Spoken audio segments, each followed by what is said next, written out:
নভেম্বরে হবে হলদিয়া পুরসভার ভোট, জানালেন হলদিয়ার বিধায়ক। হলদিয়ায় প্রশাসনিক বৈঠকে বার্তা দিয়েছেন মুখ্যমন্ত্রী, জানিয়েছেন বিধায়ক প্রদীপ বিজলি। 2022 সালে হলদিয়া পুর বোর্ডের মেয়াদ শেষ হয়, তারপর আর ভোট হয়নি হলদিয়া শিল্পাঞ্চলে। কোনো রকম তোলাবাজি বরদাস্ত নয়, প্রশাসনিক বৈঠকে বার্তা দিয়েছেন মুখ্যমন্ত্রী শুভেন্দু অধিকারী। 4 মে ভোটের ফল প্রকাশের পরই হলদিয়া ডেভেলপমেন্ট অথরিটির চেয়ারম্যান পদ থেকে জ্যোতির্ময় কর ইস্তফা দেন। শীঘ্রই পর্ষদের চেয়ারম্যান নির্বাচন করা হবে, বার্তা দিয়েছেন মুখ্যমন্ত্রী। তিলজলার 2টি বহুতলে চলল বুলডোজার। পুরসভা সূত্রে খবর, 2টি বহুতলই তৃণমূল বিধায়ক জাভেদ খানের ছেলে ফৈয়াজ আহমেদ খানের। জাভেদ খানের অফিসেও নোটিশ পাঠিয়েছে কলকাতা পুরসভা। चौथा नाम सुनना चाहता है, जावेद खान का बेटा। 90 प्रॉपर्टी ये लोग लूटा है, ये लूटने वाला। ক্ষমতায় এসেই দুর্নীতি, কাটমানি, বেআইনি নির্মাণের বিরুদ্ধে কড়া পদক্ষেপ শুরু করেছে রাজ্যের বিজেপি সরকার। গত সোমবার ক্যামাক স্ট্রিটে সভা থেকে 4 জনের অবৈধ সম্পত্তি প্রসঙ্গে বলেছিলেন মুখ্যমন্ত্রী শুভেন্দু অধিকারী। তৃণমূলের সর্বভারতীয় সাধারণ সম্পাদক অভিষেক বন্দ্যোপাধ্যায়, কসবা তৃণমূল বিধায়ক জাভেদ খানের ছেলে ফৈয়াজ আহমেদ খান, বেলেঘাটা তৃণমূল নেতা রাজু নস্কর এবং ইডির হাতে গ্রেপ্তার হওয়া ব্যবসায়ী সোনা পাপ্পু। ওই দিনই অভিষেক বন্দ্যোপাধ্যায়ের একাধিক ঠিকানায় নোটিশ পাঠায় পুরসভা।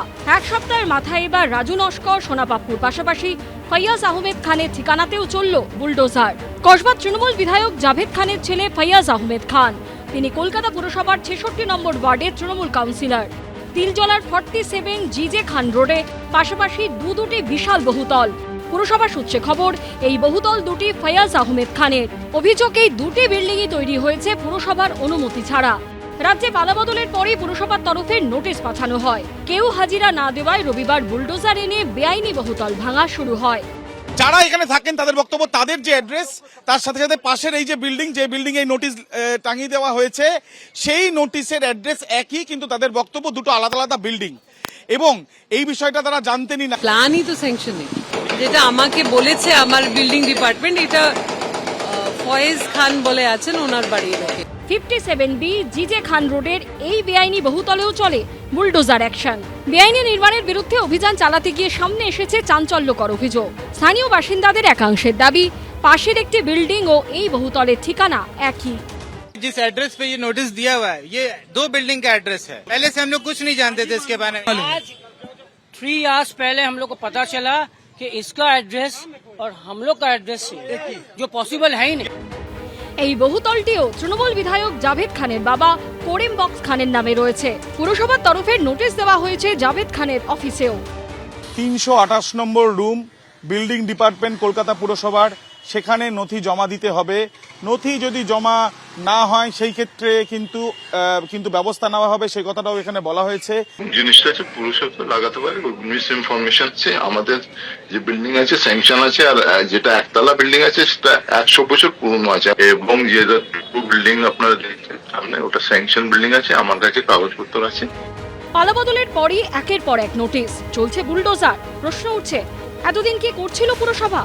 কেন কোনো পদক্ষেপ করা হয়নি? আবির দত্তের রিপোর্ট, এবিপি আনন্দ, কলকাতা। তার একের পর এক ঠিকানায় কলকাতা পুরসভার নোটিশ। সূত্রের খবর, আইনজীবী মারফত চিঠি পাঠিয়ে পুরসভার কাছ থেকে সময় চেয়েছেন অভিষেক বন্দ্যোপাধ্যায়। চিঠি তারা পেয়েছেন বলে জানিয়েছেন কলকাতা পুরসভার কমিশনার স্মিতা পাণ্ডের বক্তব্য, 2 সপ্তাহ মতো সময় চেয়েছেন অভিষেক বন্দ্যোপাধ্যায়। কোনোটাই বেআইনি নির্মাণের অভিযোগ, কোনো সম্পত্তির আবার চরিত্র বদলের অভিযোগ। অভিষেক বন্দ্যোপাধ্যায়ের কোম্পানি ও তার পরিবারের সদস্যদের একাধিক ঠিকানায় 17টা নোটিশ পাঠিয়েছে কলকাতা পুরসভা। সূত্রের খবর, সেই নোটিশের প্রেক্ষিতে শনিবার অভিষেক বন্দ্যোপাধ্যায় আইনজীবী মারফত চিঠি পাঠিয়েছেন পুরসভার ডিজি, বিল্ডিং ও কমিশনারকে। চিঠিতে চাওয়া হয়েছে 10 দিনের সময়। 188A শান্তিনিকেতন বিল্ডিং, অভিষেক বন্দ্যোপাধ্যায়কে যে নোটিশ গিয়েছিল তার কোনো রিপ্লাই উনি করেছেন? সময় চেয়েছেন। কতদিন? সেটা 2 সপ্তাহ মতন সময় চেয়েছেন। দেখছি আমরা তো কালকে বিকেলের দিকে পেয়েছি, দেখছি। হরিশ মুখার্জি রোড, কালীঘাট রোড, প্রেমেন্দ্র মিত্র সরণি, পণ্ডিতিয়া রোড এবং ওস্তাদ আমির খান সরণির একাধিক ঠিকানায় অভিষেক বন্দ্যোপাধ্যায়ের আত্মীয় ও অভিষেক বন্দ্যোপাধ্যায়ের কোম্পানি লিপস অ্যান্ড বাউন্সের নামে পাঠানো হয়েছে নোটিশগুলো। কলকাতা পুরসভা 188A হরিশ মুখার্জি রোডের এই বাড়িতে নোটিশ দিয়েছে, এবং এই নোটিশ দেওয়া হয়েছে লিভস অ্যান্ড বাউন্ডস প্রাইভেট লিমিটেডের নামে। পুরসভার নোটিশে বলা হয়েছে 7 দিনের মধ্যে বেআইনি অংশ ভেঙে ফেলতে। যারা এসব প্রশ্ন করছে কলকাতা পুরসভাকে জিজ্ঞেস করুন অবৈধ অংশটা কোথায়, জিজ্ঞেস করে বলা হচ্ছে আগে জিজ্ঞেস করে আসুন, তারপর আমার থেকে উত্তর নেবেন। আপনি স্পেসিফিক্যালি জিজ্ঞেস করুন কোন অবৈধ অংশ, যে অবৈধ অংশ মার্ক করে দেবে উত্তর আমার থেকে নিয়ে যাবেন। এই স্বাধীনতা অভিষেক বন্দ্যোপাধ্যায়ের প্রপার্টিগুলো নোটিশ দেওয়া হয়েছিল, তার তো 7 দিন আজকে শেষ হচ্ছে 18 থেকে। ওনারা একটা চিঠি পাঠিয়েছেন, সেটার কি ভবিষ্যৎ বা কিছু কি টাইম প্রেয়ার করেছেন দেখছি আমরা। আজকে মানে হিয়ারিং অ্যাপিয়ার না হলে কি টাইম প্রেয়ার অ্যাকসেপ্টেড? হ্যাঁ, টাইম প্রেয়ার তো সবাই করতে পারে। এরপর পুরসভার তরফে পরবর্তী পদক্ষেপ কি হয় সেটাই দেখার। অনির্বাণ বিশ্বাস ও অর্ণব মুখোপাধ্যায়ের রিপোর্ট, এবিপি আনন্দ। পানিহাটি পুরসভার 32 নম্বর ওয়ার্ডে পুকুর সংস্কারের নামে অপরিকল্পিত কাজের অভিযোগ উঠল। পাশাপাশি এলাকার পার্কে অসামাজিক কাজেরও অভিযোগ। ঘোলা থানায় ডেপুটেশন জমা দিয়েছেন এলাকার বাসিন্দাদের একাংশ। পুরসভার বৈঠকে বিষয়টি নিয়ে আলোচনার আশ্বাস দিয়েছেন ভাইস চেয়ারম্যান। এলাকাবাসীর সাধের পুকুর ছেয়ে গেছে পানায়, জলে ভাসছে মদের বোতল, আশেপাশে জমে রয়েছে আবর্জনা স্তূপ। এই ছবি পানিহাটি পুরসভার 32 নম্বর ওয়ার্ডের। অভিযোগ, এলাকার জলাশয় সংস্কারের নামে আরও ক্ষতি করেছে পুর কর্তৃপক্ষ। জলাশয়টা ছিল আমাদের কাছে একটা সম্পদ, হঠাৎ সংস্কারের নামে এর পুরো জলটাকে খালি করে দিল। অবৈজ্ঞানিক এবং অপরিকল্পিতভাবে 4 তলা সমান একটা জেসিবি মেশিন এই নরম পাড়ের উপর দিয়ে চালিয়ে গোটা অঞ্চলে ধস নামিয়ে দিয়েছে। জেসিবির চাপে এভাবেই আড়াআড়ি ফাটল ধরেছে রাস্তায়। পুকুরের গার্ডওয়ালের গা লাগোয়া রাস্তার একাংশ ভেঙে বসে গেছে। আমরা এই মুহূর্তে রয়েছি পানিহাটি পুরসভার 32 নম্বর ওয়ার্ড ঘোলা সি ব্লক লেখায়। সেখানে দেখা যাচ্ছে প্রকাণ্ড জলাশয়, সেই জলাশয়ের সংস্কারের নামে এলাকায় রীতিমতো তাণ্ডব চালানো হয়েছে। আর এই মুহূর্তে যে দেখা যাচ্ছে জলাশয় সংলগ্ন রাস্তা, সেখানে ফাটল দেখা দিয়েছে এবং রাস্তার পাশে যে সমস্ত বড় বড় গাছ কেটে ফেলা হয়েছে। 30 বছরের সব মোটা মোটা গাছ, সেই গাছ কেটেছে ভোরবেলায় অত্যন্ত অন্যায়ভাবে। হাটের 4খানা সিঁড়ি ভেঙে দিয়েছে। গোটা পুকুরটাকে আজকে একটা জলাশয়, বদ্ধ জলাশয়ে পরিণত করেছে। সংস্কারের কাজে যে গলদ ছিল মেনে নিয়েছেন তৃণমূল পরিচালিত পানিহাটি পুরসভার ভাইস চেয়ারম্যানও। যে ইঞ্জিনিয়ার কাজ করাচ্ছে তার অভিজ্ঞতাটা থাকা উচিত ছিল।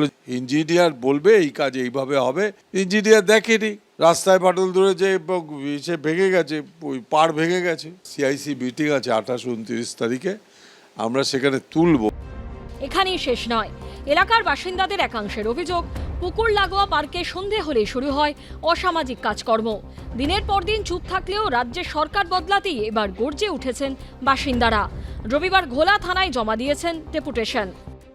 এখানে দিন রাত অসামাজিক কাজ চলছে। সন্ধ্যা হলেই সব মদ আড্ডা নিয়ে বসে পড়ে। পুলিশকে আজকে আমরা জানিয়েছি এই বিষয়টা, পুলিশ বলেছে তারা স্টেপ নেবে। রাজ্যে পালাবদলের পর একে একে মুখ খুলতে শুরু করেছেন সাধারণ মানুষ। ঠিক একই ছবি ধরা পড়ল পানিহাটি পুর এলাকার 32 নম্বর ওয়ার্ডে। তাদের বক্তব্য যে জলাশয় সংস্কারের নামে এলাকায় যে তাণ্ডব চালানো হয়েছে, গাছ কাটা হয়েছে, রাস্তায় ফাটল ধরানো হয়েছে, তার প্রতিবাদে তারা সরব হয়েছেন। ক্যামেরায় শুভঙ্কর লাহার সঙ্গে সমীরণ পাল, এবিপি আনন্দ, উত্তর 24 পরগনা। এবিপি আনন্দ, এগিয়ে থাকে, এগিয়ে রাখে।